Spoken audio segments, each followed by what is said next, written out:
Holy shit, wait, I don't think anyone has really noticed it. Similar like how the Model Y Juniper has it right now. But when you brake, this happens. Okay, unless you've been living under a rock, you would know that the Model Y Juniper is finally out. Now I'm just gonna go through my first impressions of the vehicle as a Model Y owner myself. Let's get straight into it. I think overall they did a very good job. Of course, the main difference in the front here is the headlights, and if you squint your eyes just a little bit, it kind of looks like a Cybertruck. I believe that is the new design language that they are going for. It's nothing new in the market, to be honest.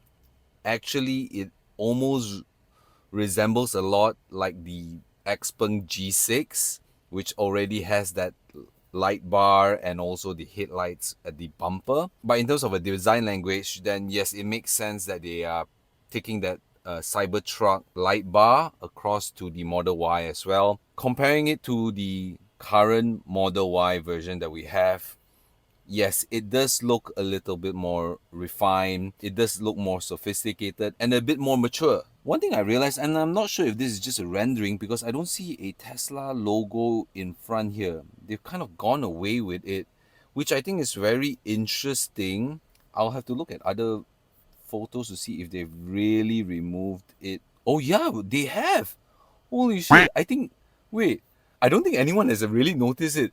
Everyone talks about the light bar, yes, but no one has mentioned about how they've actually totally removed the Tesla logo from the front of the car.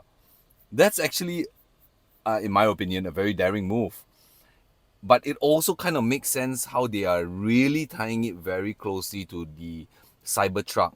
And it also makes sense that the light bar then becomes the identity of Tesla. I do believe they also have a new front bumper camera up here as well. They also have this design here on the side mirrors. This thing, it seems like a dent, like just a little bit of a dent that goes in like that, creating a little bit of shadow. That's new. And I guess I'm glad that they didn't follow the Model 3's design language, which honestly, and I think you guys have also seen in my previous videos that I thought it was a little bit safe, a little bit sterile. Now, from a design language, I think it makes sense that they are following the trend that everything now is going into this light bar at the front and the back. I do appreciate that they've gone with something a little bit more different from the market besides just having an LED strip.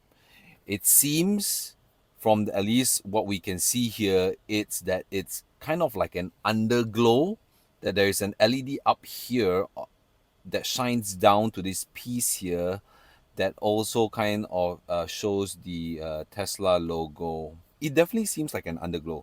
The bumper now also follows the same design language as the current Model 3 Highland, where the entire headlight itself is attached to the front part of the boot, and when the whole boot lifts up, the light goes up with it. Now, there has been safety concerns that have been raised before in the past about this, especially if your car breaks down for whatever reason and you decide to open your boot, that the hazard lights don't actually get shown on the car because it's on the boot and it's gonna show like it will start facing up. But apparently it's very clear that they're still going with this design language. So I believe the signal indicators are going to be here, and perhaps the reverse lights are going to be here.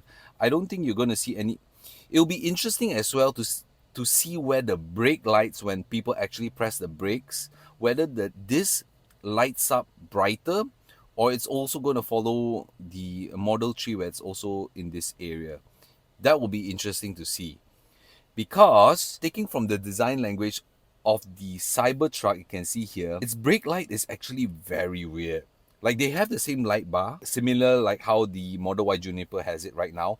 But when you brake, this happens. Like, the entire light bar goes away and the two LEDs on the side go light up, and this little weird line goes across like that as your brake lights. So that is on standard when you're driving, but when you hit the brake lights, this happens, which I think is super odd. So I don't know whether that's going to be applied here as well, but I hope not. I hope this remains and you have this as the brake light as well as the signal indicators, and then you have the brake reverse lights underneath here.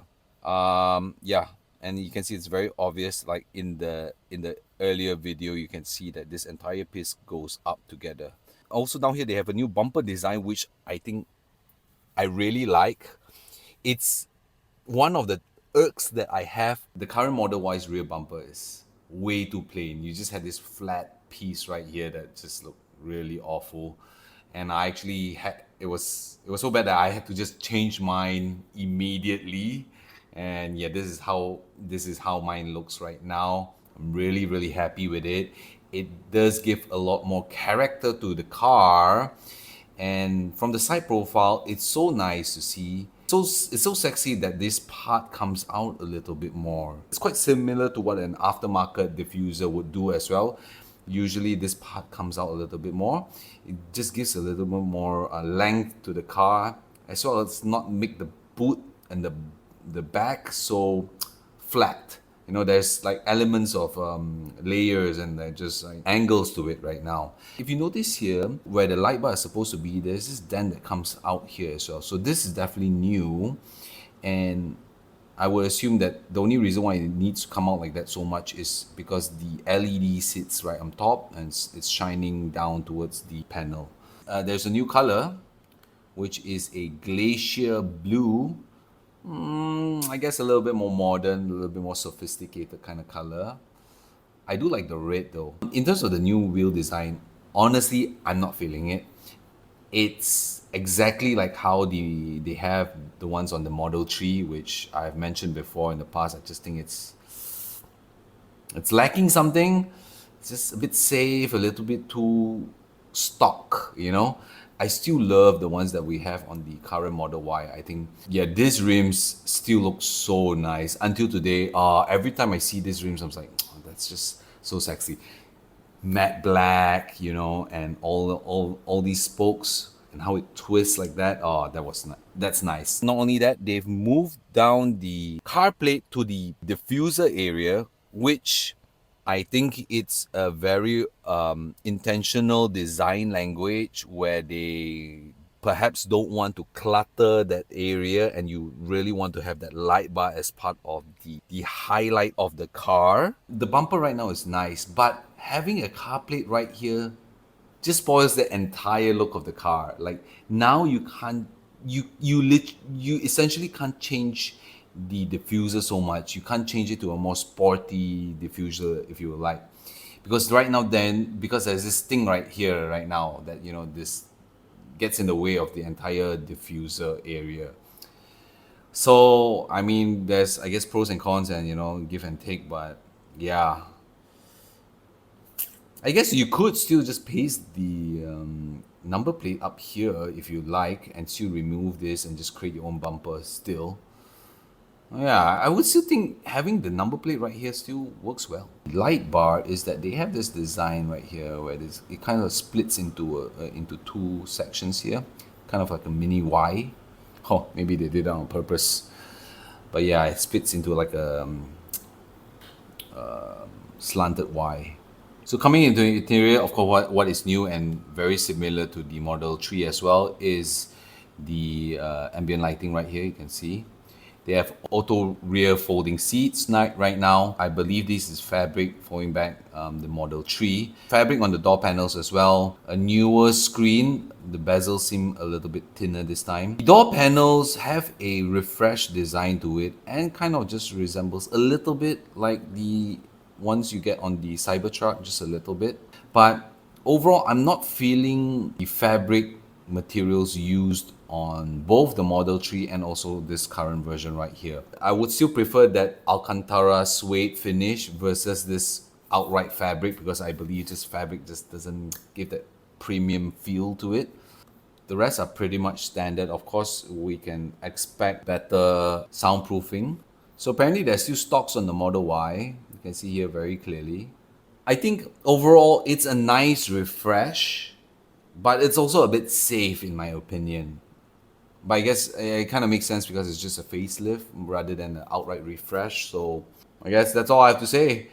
Let me know your thoughts, guys. Let me know what you think. Are there any interesting features that I missed out or you've noticed? Let me know.